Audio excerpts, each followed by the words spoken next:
freaking first cut. Golly. Welcome to the First Cut Podcast. I'm Rick Gehman, and this is your recap episode for this week's United States Open champion. A champion has been crowned. Joining me to break it all down, Greg DuCharme is here. Greg, hello. Hello, boys. Hello, boys.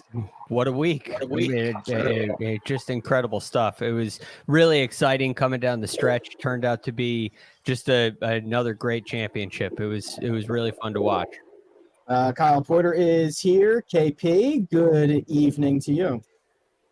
Yeah, there's some helicopters directly overhead. I think they're hunting me down for the damage that I did to some of the tents after Rory lost. Just went haywire up there at the 18th green. Yeah, I've seen Kyle's face on television as a wanted man. His mugshot's already out there. We don't have much time with Kyle. He's got some editorial stuff to get to, so let's just jump right into this on a Sunday of stars and superstars and storylines. It was a spoiler who ends up winning this championship, and he goes by the name of Wyndham Clark. He did just enough to get it done. At the end of the day, 10 under par, wins it all. Yeah, a couple things. Three things actually. One, he hit some extraordinary golf shots. I mean, the shot he hit into 14 was an absolute joke. I don't know what he had. What did he have in the 14, Greg? I thought it said 279. And he have it right here. 282. 282. It's 18 feet on that green. Come on, like that's stupid. The up and down he had on 11. It wobbled late, right? Like the last 4 holes. But I was so impressed. He kind of seemed like he wanted the ball, and a lot of guys, they get into that situation Sunday at a major championship, and it's just, we saw it with Rickie today. It's just different. It just feels like the way it feels in your hands is different than Thursday through Saturday. And yeah, he faded a little bit. He bogeyed 15, 16, but he still hit some unbelievable shots to win the U.S. Open. And I think sometimes, like, he's a little bit getting talked about like he's Jimmy Walker, right? He's still kind of a young, really good American player. He's not 23, but he's also not like 38 and like this career journey. He's going to be a Ryder Cupper. Wyndham Clark is a very, very good player. And I feel like he's not really being talked about as if he is, if that makes sense. Well, if you listen to the First Cut Podcast, Greg, we spend a lot of oxygen on our Wyndham. I mean broadly, like as a U.S. Open winner. Of course, as a mainstream golf guy, but the advanced metrics have been staggering this year. His Sunday, he got off to a hot start, Greg. He made 3 birdies through the first 6, and then, as I kind of alluded to, he hung on, right? I mean, there was a moment, I think we were walking off, so he hit that shot into 14, and Rory had just made bogey, right, on 14. Yep. The ball was embedded, just made bogey. Wyndham hits it to 20 feet, and I just turned to Kyle and KVV, and I was like, it's over, right? Like, I think we're done here. And it got a lot closer to that, but we were done. Well, yeah, it gave him the separation to allow that little, Rory in his press conference called it a wobble. It allowed him to wobble a little bit. Now, 17 and 18 are no slouch either, but, that was what happened on 15 and 16 could very easily have happened on 7 and 8 as well. You think, or was it 7? No, 9. I'm sorry, 8 and 9. Excuse me. The situation on 8 could have been an absolute disaster. He whiffed. It was another whiff that we saw, leaving it to not just Rory. I mean, he's in a bush where the grass is like up as tall as he is. And he could see the ball if he stands behind it. The lie isn't bad. I mean, Nota Begay said it's kind of manageable, but that he hit the club right underneath it. And that's a shock to the system. and that can be a disaster. And he ends up missing the green with his next shot, and he then gets it up and down. And then on 9, gets in a tricky situation and it gets up and down from no man's land, up and down from no man's land on 11. I mean, these are really clutch up and downs, and if they go a different direction, this gets ugly pretty quick. And that short game really saved him. For a guy that this year has been a phenomenal tee to green player, the short game saved him. And that's why it takes such a complete game to the U.S. Open. You have to have the ability to pick up for mistakes that are inevitably going to happen. And he did better than anybody else this week. He certainly did. Let's add one more voice to the conversation. We've got him. Patrick McDonald is here. Patrick, does Wyndham Clark pass the eye test? Oh, yeah. Bigly. I mean, we've had a fun story about Wyndham Clark. My sister out in Scottsdale actually went on a first date with him once. So wow. potentially the biggest bag fumble in history. That could be your brother-in-law. I know. $8 million in the past month. God bless him. I text her every day. I'm like, this could have been you. This could have been you. But going back to Greg's point about number 8, even Clark himself said that was really the moment for him. And then he compounded that with the shot on 14, obviously. But it really reminded me of 12 in the 3rd round because he whiffed that chip shot long of the green as well. And like you said, Greg, you get a shock to your system. You have all the fans around you. Ooh. And the mental work he has done with his coach is just unbelievable to kind of take it all in, reset, hit the correct shot, and to only to drop one shot there on the easiest hole was really the moment and kind of set off the chain of just ridiculous short game shots from 9 coming in. He's filthy. I mean, yeah, he is, and he's always had some really good skill sets, and whatever he has figured out on approach this year has unlocked something very, very special. KP, we kind of alluded to this a little bit last night, but now the growing resume for Wyndham Clark is a victory at Quail Hollow, a victory at LACC, playing better. Wasn't he in the mix at the Memorial? Like playing better at these very difficult courses that we think very highly of. It is, how do we assess a couple of years of a sample size of Wyndham Clark that was like, okay, and now his 2023, which if it was a 2023 by itself, we'd be foaming at the mouth right now.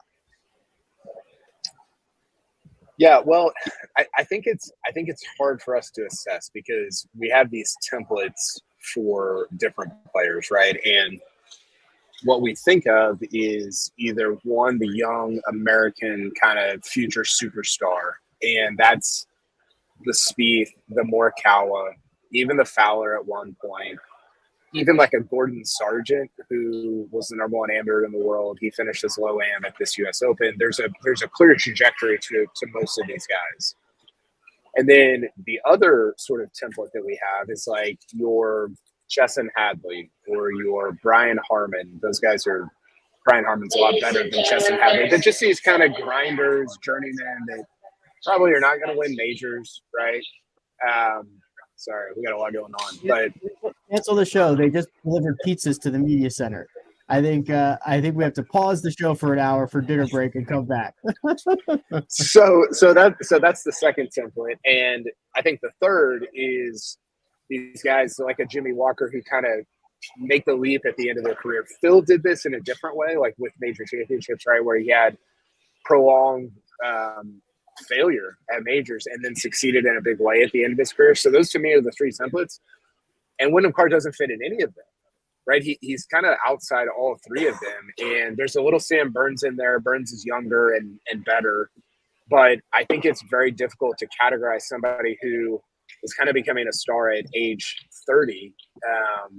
And I don't think he's going to be the number 1 player in the world. I don't think he's a top 5 type guy, but I think he could be a top 20 guy. The problem is there's like 60 guys that I think could be top 20 guys, and I don't know how it's going to be very difficult to kind of sustain that over a long period of time. Quickly, Kyle's right, but solo on Kyle. Can you see the mad dash of people trying to get to pizza in the door? A free meal, and everyone running over there. It is like an earthquake in here with everybody moving. All right, we'll put. I want to get to Rory. It looks very good. Wait, I will say the fourth category. I think if you could create one, which Clark could is in, I think is kind of the late mature guy, like a Homa, like a Finau, kind of around their 30s. I like that. They figure it out, and they kind of just kickstart their career a little bit later than the superstars out of college. Patrick, do you think that category is defined by their physical or mental acuity? Like, which one do you feel like is better? Because Josh just asked this question in the chat. He said, "Is there another example of a guy who just figures out a skill set?" There actually is. It's Sam Burns, right? And we talked about this the other day of, like Sam Burns, great driver, great putter, figured out his iron play. Wyndham Clark, kind of the exact same thing. Great driver, always long, good putter, figured out his iron play, and now he's a major champion. So do you think it's more physical or mental with guys that are around 30? I honestly think it's mental. And I think the mental coach that he's employed, he talks so highly about. And even after that Wells Fargo win, I believe they were saying everyone around him was like, dude, you are the guy. Like, you have everything. You're just getting in your own way. And at that point, you can go one or two ways. You can become like a Chesson Hadley or someone, they're great golfers. They're on the PGA Tour for a long time, but they're not going to be memorable at the end of the day. Or you can make this huge leap in your career and be like, you know what? I am that freaking guy. And he said today in his press conference after that, his mental coach told him, every time you hear fans chanting Rickie, take a pause, soak it in, and be like, let them know what your name is. And he goes, and I felt like I did that all back nine. That's sick. Yeah, we need to dive into the mental stuff a little bit more. I mean, Greg, last thing on this, we'll get to Rory before we get KP out of here, and then we can circle back. But we talked about a lot. Like the first time that Wyndham popped up on my radar was Phoenix, where he was in the mix throughout, and he was playing with like Rahm and Scheffler, and he just same thing that Patrick's describing, just never blinked, went about his business, answered every question that was asked of him, and I was like, this dude's like kind of a killer. He's shown that, but he wasn't for a while. And even in this part of the year, there were some moments where Sunday kind of, evaded him, and he kind of fell off the map, and that's almost what you expected out of Wyndham Clark. But he suddenly was putting himself in position, and all of a sudden he gets a little bit of experience with Sundays that mean something, and then he cracks the code at Wells Fargo, and now. Memorial, it ended up being a tied 12th. He shot 76 on Sunday. He said in his press conference he thought he should have won that event too. But he comes back to the U.S. Open and gets it done. So there's definitely something in the mental, and it's a lot of it. And I think that shows in the stats as well. You look at what happens with the physical abilities, that comes from your ability to step up and hit the shots under the pressure, right? When you have to. And it's such an important thing. But a lot of guys fade off wherever those high pressure moments happen during tournaments. Sometimes it's Thursday, sometimes it's Friday around a cut, sometimes it's Saturday the first time you're in the final group, sometimes it's on the 14th hole on Sunday. It comes to a boiling point, and he got to a place where he could survive long enough to get in the mix. And now he's figured out how to finish off the job. Yeah, it's awesome. Wyndham Clark, 2023 United States Open champion. Well deserved around this place. However, KP, a lot of the oxygen will be spent on the guy who finished solo second, one shot back. That's Rory McIlroy, who birdied his first hole of the day beautifully, just as we were expecting out of the gate, and did not make a single birdie the rest of the way. We were talking while we were out there. It felt very reminiscent of the final round at St. Andrews, where you hit a bunch of greens, you make 0 putts, and you watch as the leaderboard kind of moves around you. Yeah, I think there was a part of it that felt similar to St. Andrews for sure. But the difference for me with today was at St. Andrews, he kind of like the putting got all the attention. He kind of low key didn't hit it that great on that Sunday. I mean, he hit it okay. He hit it fine, but it was not tremendous ball striking and giving himself 10-footer after 10-footer after 10-footer. And I got to say, Rick, like, I thought he hit the hell out of it today. Like, I thought he hit it so good. I mean, he had the pull on 17, which was not great. The wedge on 14 probably lost the tournament, which he talked about afterward. But there was a difference in the way he hit the golf ball today. And the scoring ended up sort of similar. Like, he couldn't score. But there's such a difference with the Sunday at a U.S. Open versus a St. Andrews, where it's like, hey, 65's out there. 65 is always out there, right, at that place. The 65 was, I guess it was out here today, but it wasn't something that the guys that teed off late in the day were going and getting. So I just thought he hit it a lot better than he did at St. Andrews. And he was in a position, if he just takes care of 14, that he didn't really need to make any putts, right? Like, he didn't at St. Andrews, he had to make some putts, and here he didn't.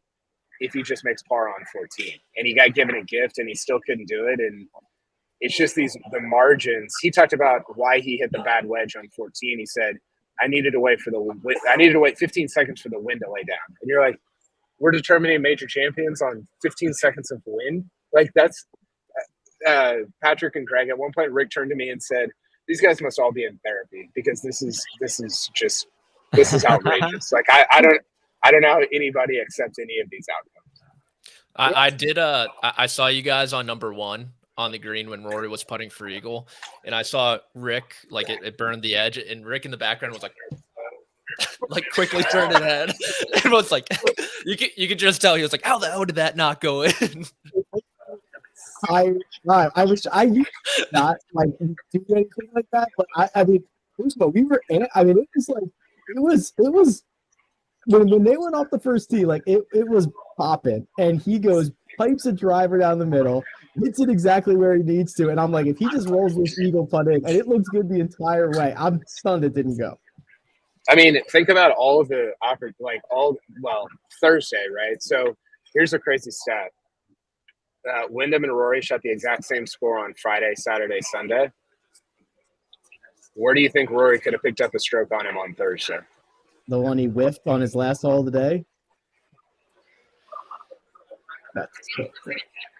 How crazy is that? This is what I'm saying. They all need to be speaking to someone, because it's not healthy the way that these Wyndham apparently is. They do. So is Rory. Right. That's true. Rory's speaking to Bob Rotella, and it's Julie Elion for Wyndham Clark. Like, how does anyone win any of these? Like, it's so incredibly difficult. I don't know how it works. Greg, so Rory was talking afterwards. He said the two shots he wants back was the wedge on 14 and the putt on 8. Those are the two he wants back. The wedge Kyle alluded to, I think he said full lob wedge or full sand wedge, and then he went to a 3/4 gap wedge, and it plugged into the grass there by the bunker, and then he just kind of missed the putt on 8 that he thought he should have made. That's it. Those were like the two shots he wanted back. That's it. Everything else was pretty good. Look, it was he had 124 in there.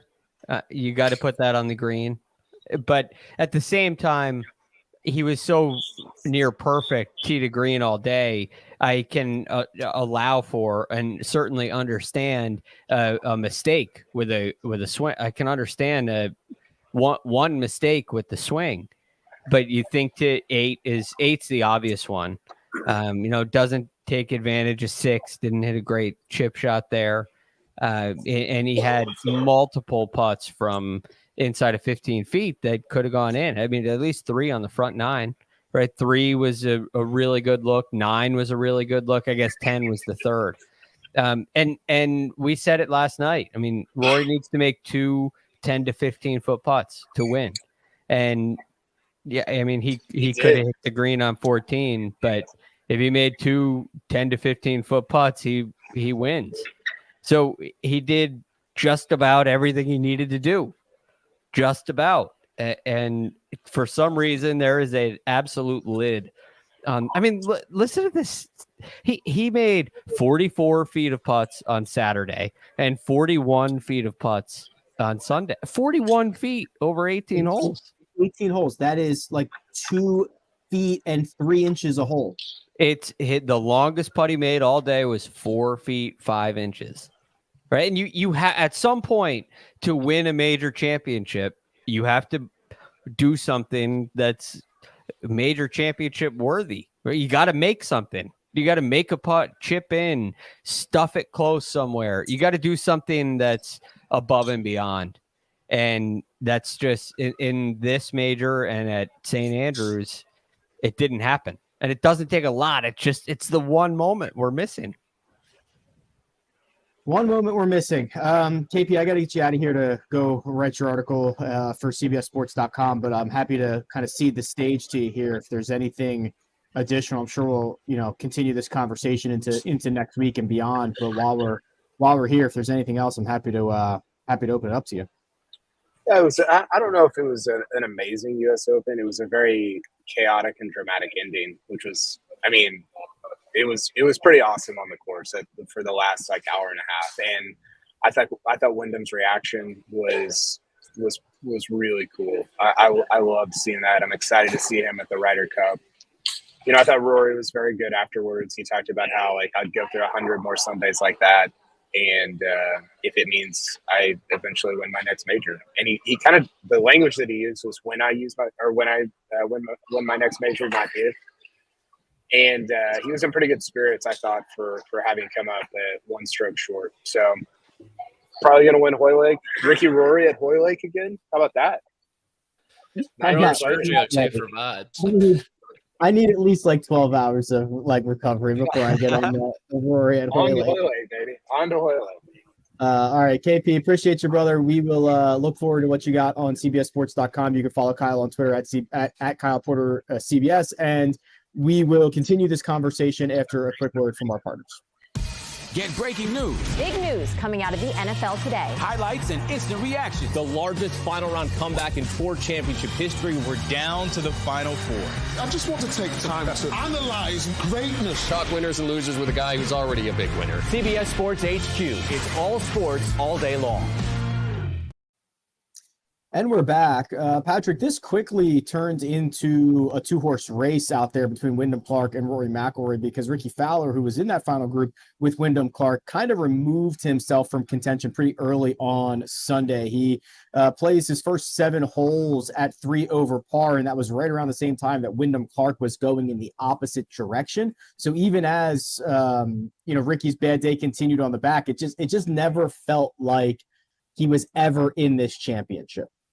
Yeah, as hard as or as easy as the first 2 days were, the finish to Saturday and the lead into today were equally as difficult.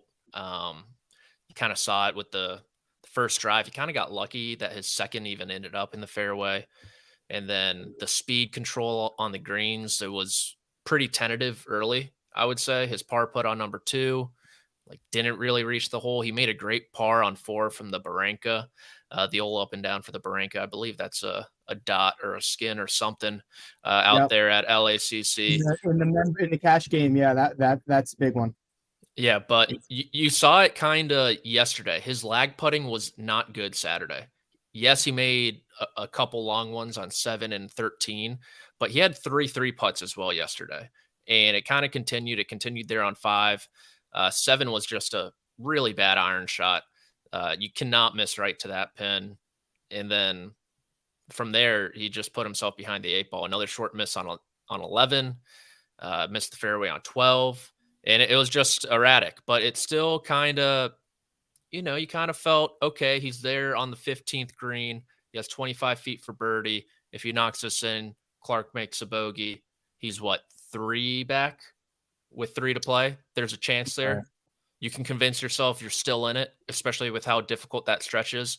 But ultimately, he just didn't have it today, and that happens a lot. It stinks because Rickie Fowler has been so good this year, and the resurgence. You would think, okay, it's going to continue, and continue. But I don't really see this as a setback. I think it's just another step in the right direction. He gets more experience under his belt, which you might think is kind of crazy to say for someone who's 34, but it should serve him well. And hopefully more and more contention runs will help him out when he's in this situation again. Yeah, I think we put too much emphasis on the order of which holes and rounds were played. If you told Rickie Wednesday, you're getting a T5 this week, he would have been thrilled with the outcome. If he goes out and shoots 75 on Thursday and then plays well over the final 3 days and finishes T5, feels like a completely different story. Same result. I will say this, Greg. Obviously, it kind of quickly, after 6 or 7 holes, turned into a Rory love fest here at LACC, but this was a significantly pro-Rickie crowd before Sunday's final round, and over those first couple of holes, they kind of then transferred their energy to Rory, but the faithful was out for Rickie. Yeah, it's like, well, we can't have Rickie, so we'll take Rory. Yes. It's like the next best thing. But I think it's just pretty clear that Rickie wasn't quite ready for this at this stage in the comeback, which is okay. And quite frankly, I would have been very surprised if Rickie's comeback victory was a U.S. Open after chasing a major championship for his entire career and being ready for it, right? I mean, he spent years ready and unable to do it. This is a very different situation. He's had to completely rebuild himself. And, Kyle has said this week, it feels like Rory's looking for his first major. Well, Rickie actually is, but even if he had, 3 majors in his younger career, it would feel like he's looking for his first again, because there's been such a long time of poor performance. So this is to be able to step up, put yourself in contention, play under the heat, play in the final group, perform the way he did yesterday to get into the final group. I think there's a lot of positives for Rickie to take away from this. And today was sloppy, and he didn't have the birdies to answer the call. Right? He made a lot of bogeys this week. Dan Hicks said at the beginning of the broadcast, first in birdie average entering the day, last in bogey average entering the day. It's a big discrepancy. And today the golf course is a little tricky. Pins are a little tricky positions, and you're dealing with Sunday. And it's hard to make a lot of birdies to cancel out some of those mistakes. So understandable, but disappointing. Scottie Scheffler fired an even par round of 70. Did not have a lot of juice out there. His first non-par came on 7, which was bogey, in which he took relief from something. I don't know, something over there in that tree. It was a shot leg tower. Yeah, it sure, was. Sure. Yeah. That's technically what it was. Technically, that is what he received relief from, indeed.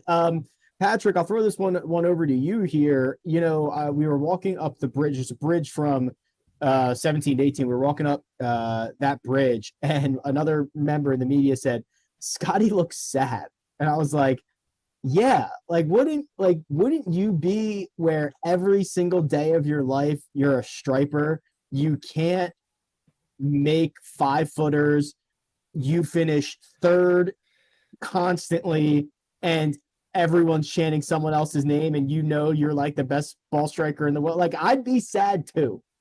I find Scottie's performance, and it's kind of just this whole season, to be extremely interesting, because when you think about really the all-time greats, and I know Scottie's 25, 26 at this point of his career, it's probably too early to make the call if he's going to go on and win 6, 7 majors. But in order to do so, it feels like you kind of need to steal a couple tournaments without your A game. And we just have not seen that from Scottie Scheffler. And, we've seen it with Tiger. He'd win tournaments hitting it all over the map. So would Phil Mickelson. And with Scottie, it just feels like the pressure on his tee to green game is so stressful. It's just unbelievably stressful. And it's led to, I felt like his weekend was very stop and go. And I think the scorecard would kind of back that up, where a bogey would be followed with a birdie, or like vice versa, looking back to yesterday as well.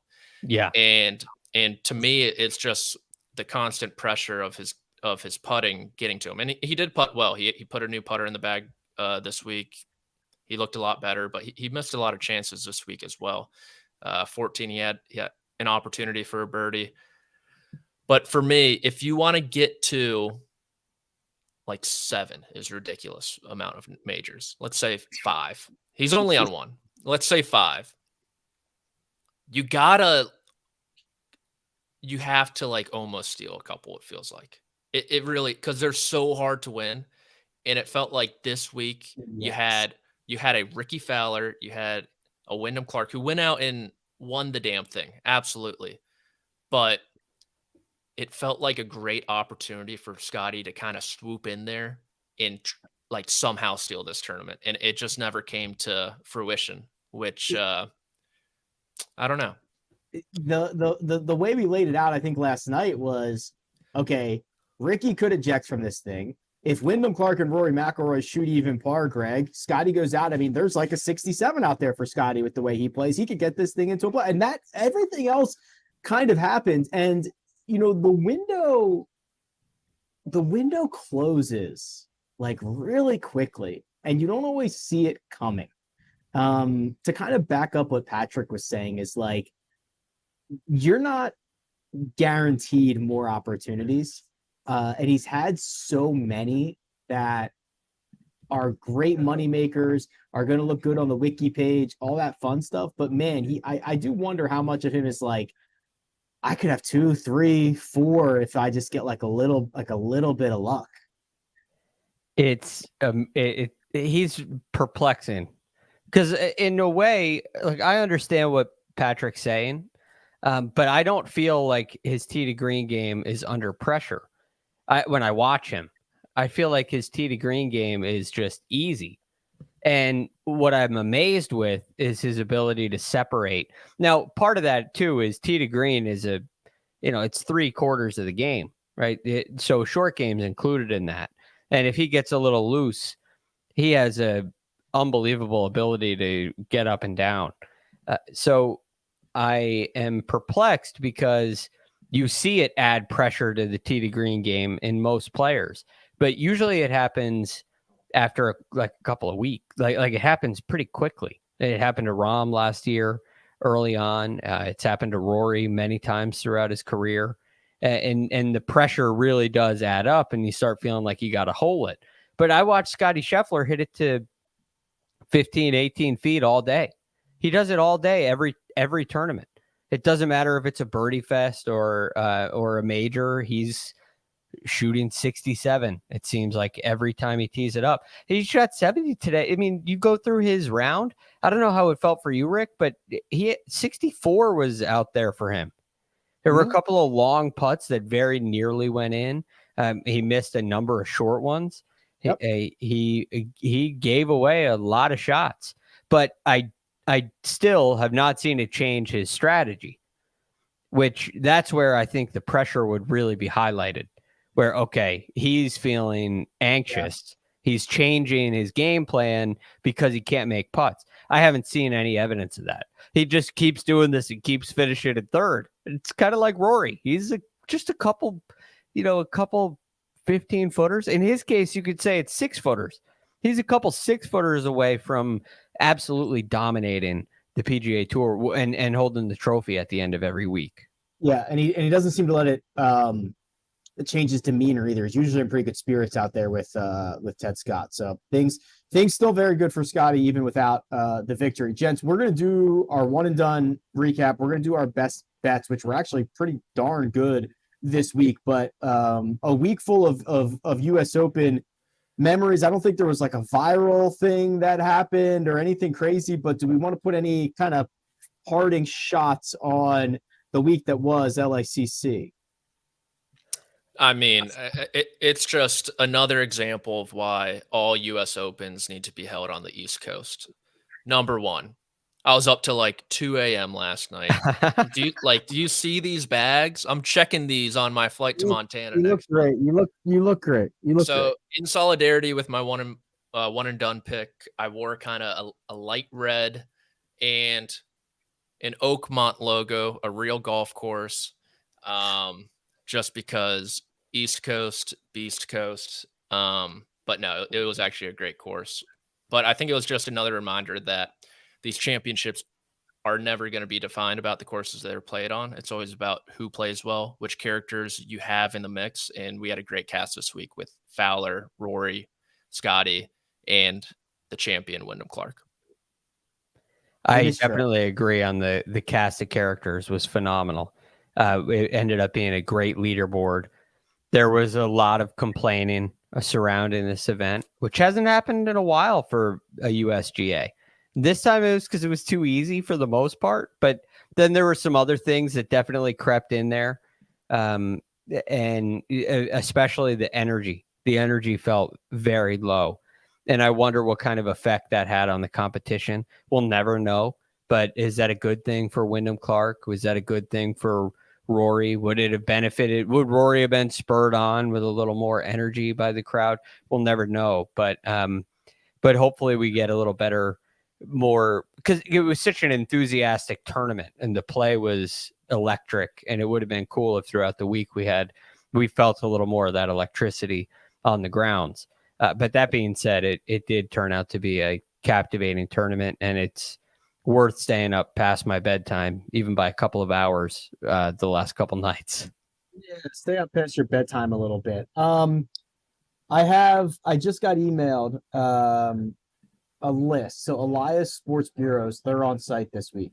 So they sent out a couple of final round notes. I'm just going to pick a couple of interesting ones here. Stand by. I have it right here. Okay. Scoring average this week, 71.76, the lowest in U.S. Open history. I think we kind of knew that one. This is the third consecutive year that a U.S. Open champion was a first-time major winner. Oh. Yeah, that goes 9 out of the last 12, I believe, for the U.S. Open. On the way to victory, Wyndham Clark became the first U.S. Open champion to shoot over par on the back nine on Sunday since Justin Rose at Marion in 2013. It's a great stat. Wow. That's a great stat. I'm just looking through the other ones to see if they are. Wyndham Clark is the fifth player over the last 50 years to win a PGA Tour event and then win the U.S. Open within the next 60 days. That's not that great. Wyndham Clark is the lowest ranked U.S. Open winner since Graham McDowell, number 37th in the world, who won at Pebble Beach in 2010. And I should have stopped at the first three. The first three were the best ones. Those damn West Coasters, McDowell, Woodland, this one. I guess Rahm was pretty good. But how about our boy Tommy Fleetwood? Oh, Tommy lad. He fires a 63 on Sunday. Stop me if you've heard that before, Patrick. God, just brutal. Imagine having 2 out of the 3 Sunday 63s in U.S. Open history. And zero. Gosh, just so. But yeah, great stuff from him today. Let's go over our best bets. We can talk about more guys that way. We'll do best bets. We'll get one and done out of here, and we'll put a bow on the U.S. Open. We are going to take a quick break, though. See you on the other side. They say patience is a virtue. But for some things, we can't wait.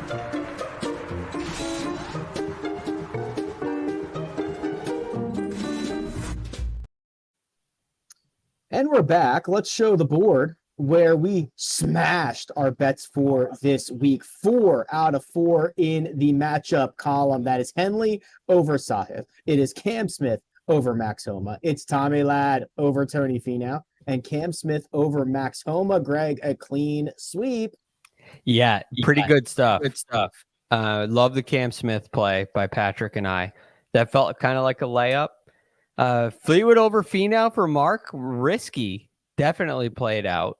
And Rick, I loved Russell Henley this week. Yeah. Tell you what, Russell Henley might win next week. He's looking real good. Real impressive. So love that performance, and I love that play. So good on everybody. 3 out of 4 on the finishing position. Schauffele top 10, that was plus 165. Harris English top 40 at plus 140, and Rickie Fowler top 20 plus 190. So we're rocking and rolling there, Patrick. It seems once every few months we figure this stuff out. That's the name of the game with betting. You get some plus money wagers, you win every now and again, and you'll eventually be in the black if you give us enough time. But look, I ride and die with my boy Rickie. I would have been in bright orange if he won this tournament, but top 20. The resurgence continues. The win is coming soon. We love you, Rickie Fowler. There was a lot of bright orange out there today. No outright winners, but don't worry, don't fret, because we also had a clean sweep of the best bets. I had Denny top 30. Greg doubled down, I believe, with Harris English. No, Mark had that. I should have doubled down. Then we would have gone 8 for 8. That's okay. Sorry, boys. That's okay. We went 7 for 8 and then another 4 for 4. So that's 11 for 12. Mark went Patty Harrington top senior, and then Patrick, you dog. You said, I don't care about you, California boy. I don't care about you, course record boy. I don't care about you, Mr. Homa. I'm going to put my big bucks on you to miss the cut at plus 225. And you know what he did? He missed the cut. Yeah, it was a slow and painful miscut there when he was on the front 9 late on Friday. He got the worst of the conditions. I think that was definitely the worst wave between the two. And I think it ended up playing 2 shots more difficult on Friday alone. So tough for Homa. Do we want to have a conversation about him in major championships? I know this has been a long thing, but I think it's 8 miscuts now and 15 majors, 0 top 10s. He has that T13 last year at the PGA Championship. But for a player of his caliber, ball striking wise, it seems like he's figured out the short game. When he's on, he really doesn't have a flaw in his game, but it's just really bad at this point. Yeah, it's a problem. I'm sure we'll get to it again before Hoylake, but and especially the weirdest part about it, Greg, is that his wins are at like the big boy spots, right? Like hard. You're telling me this dude, like I actually think, and this is not a knock, but I do think it can become a negative at times. I think he's too much of a fan. I think he loves golf too much, and he understands like the importance of major championships. And I think when he got paired, did he get paired with Tiger at the Open? It was him, Fitzpatrick, and Tiger, right? Yeah. And didn't he also miss the cut there? I believe so. And I was soon as I saw the pairings, I'm like, this dude's toast, because he was so excited to play with Tiger in the 150th Open. He was almost like a spectator of that tournament. Right. And I love that. And that makes me love him, right? I love that about him, but I honestly think he is like too much of a fan. Yeah, he's got to convince himself, like Wyndham Clark did, that he's, as good as these guys. Like he belongs on this stage. Wyndham Clark convinced himself of that. He looked at Wells Fargo like a major championship. I don't think Max Homa looks at his win at the Genesis or the Farmers like a major championship. And he needs to. And Wells, I'd include that too, although it was a long time ago. So he's got to change his perspective, because the game is absolutely good enough. And, there are certain guys, when you see a golf course with a difficult setup coming down the stretch, that heading into the weekend, Rick, we do a Friday night recap and you see Max Homa leading the field at tee to green, and you're like, he's going to be there this weekend as this gets tougher. And he does very often, but in majors it goes the other way, and it's a hard one to figure out. But like Patrick said, this is the mental, no question. Yeah, because the only explanation is the setting. Because in those tournaments that he's won, Quail Hollow, Rory was on his tail. At TPC Potomac, that leaderboard featured Young, Fitzpatrick, McIlroy. He went toe to toe with Keegan Bradley there as well down the stretch. And then the Genesis this year, he was great against John Rahm until Rahm hit that tee shot into the par 3 late and kind of iced it. But it really can only be the setting at this point. And he stared down Danny Willett at the Fortinet, which is no small feat either, gentlemen. Of course. Remember that. Tony Finau in a playoff too. That's right. One and done. We all did fine. Couple 100,000 basically for everybody except one of us did get close to $1 million. Patrick, you and I went with John Rahm, 435,000. It sounds like a lot, but in a elevated event, $20 million purse, it's fine. It's fine. Yeah, I blame Tommy Fleetwood's inability to close out the Canadian Open for this one. He just set off a chain of events, that domino meme where you see the small one and the big one. And like I said, I was going to pick off these national opens, but when Fleetwood did it, everything else was thrown out the window, and this is just a result of that. Kyle had Brooks 284,000. Three of you, Greg, Sia, and the fans, were the big winners. Greg, you got 990 from Cam Smith, who admittedly, I'll admit, I don't think I saw a shot he hit this week. I don't know how much he was on the coverage. He was just kind of like lurking. We got to 12 green. I looked up at the leaderboard and he was in like fourth. And I'm like, where did this guy come from? Yeah, he just hung around. He shot 69 on Thursday, which is the killer. Then 67, 71, 67 for the last 3 rounds. But today, I mean, he was on the coverage for his back nine. He was really the only guy making putts. Nobody was making a thing for birdie, and Cam Smith was making everything. So he looked really good on the back nine, gave away some on the front, but never really close enough to where, he should have been really contending, but it was nice to sneak a fourth out of him. Yeah. And I mean, speaking of US Opens next year at Pinehurst #2, I feel like that could be a Cam Smith track. Oh, yeah. That would be cool. Yeah, certainly. Kyle M. used Colin Morikawa. That got him 332,000. And Mark, our leader, used Xander and texted me when Xander was like 4 under through 6. And Mark sent me a text, how's my one and done doing? And I'm like, there's only 66. Well, he hasn't learned from his Justin Suh situation from a couple of weeks ago. And Xander fades over the course of the weekend, 435,000. We need to have a talk about a couple of guys' major championships. Yeah. Go ahead, Greg. Xander's a tough case because yesterday flat out lost his golf swing. I mean, I don't know he started hitting snap hooks with every tee shot he hit. So he's got to work that out. But Xander can at least put himself in position. He has accumulated a great looking Wikipedia page, just missing a green box, which is really what matters. Right. I mean, it's impressive to some degree. So I think he's a lot closer than his buddy Patrick Cantlay, who played really nice over the weekend as well, but just cannot start. He's 3 over every time. The first time you see Patrick Cantlay in a major, he's going to be 3 over. And it's just like Max Homa. It's the setting.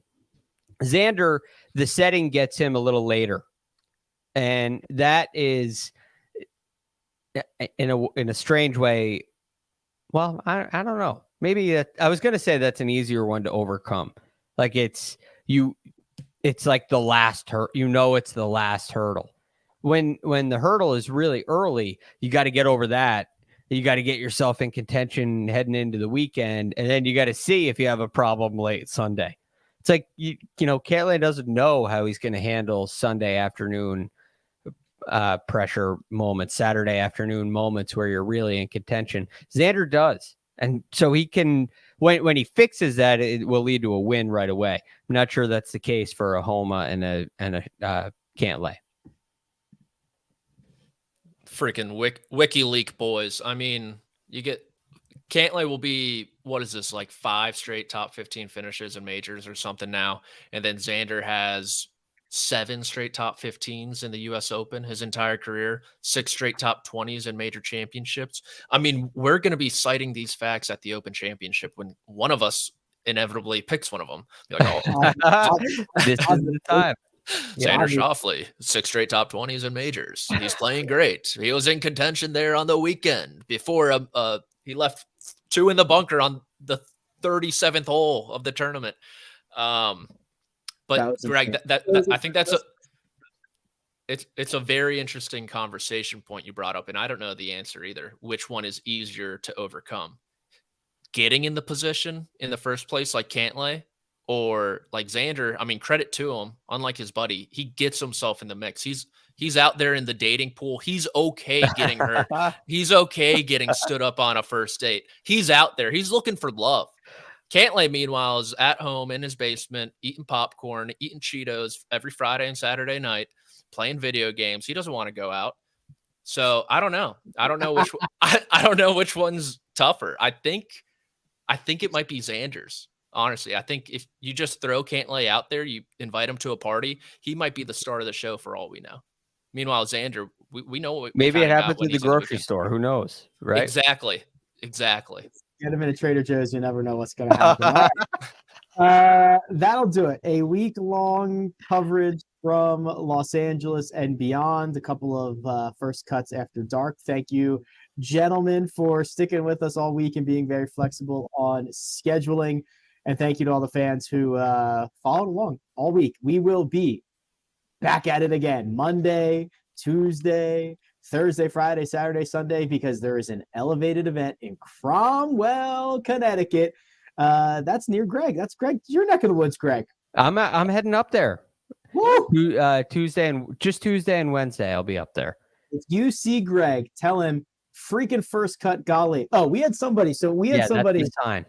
Yeah. We actually, I'll tell you what the sign is. We had somebody, we were on 15 T-box, and a guy was going like this and looking me dead in the eyes. And I'm like, you're sniffing something.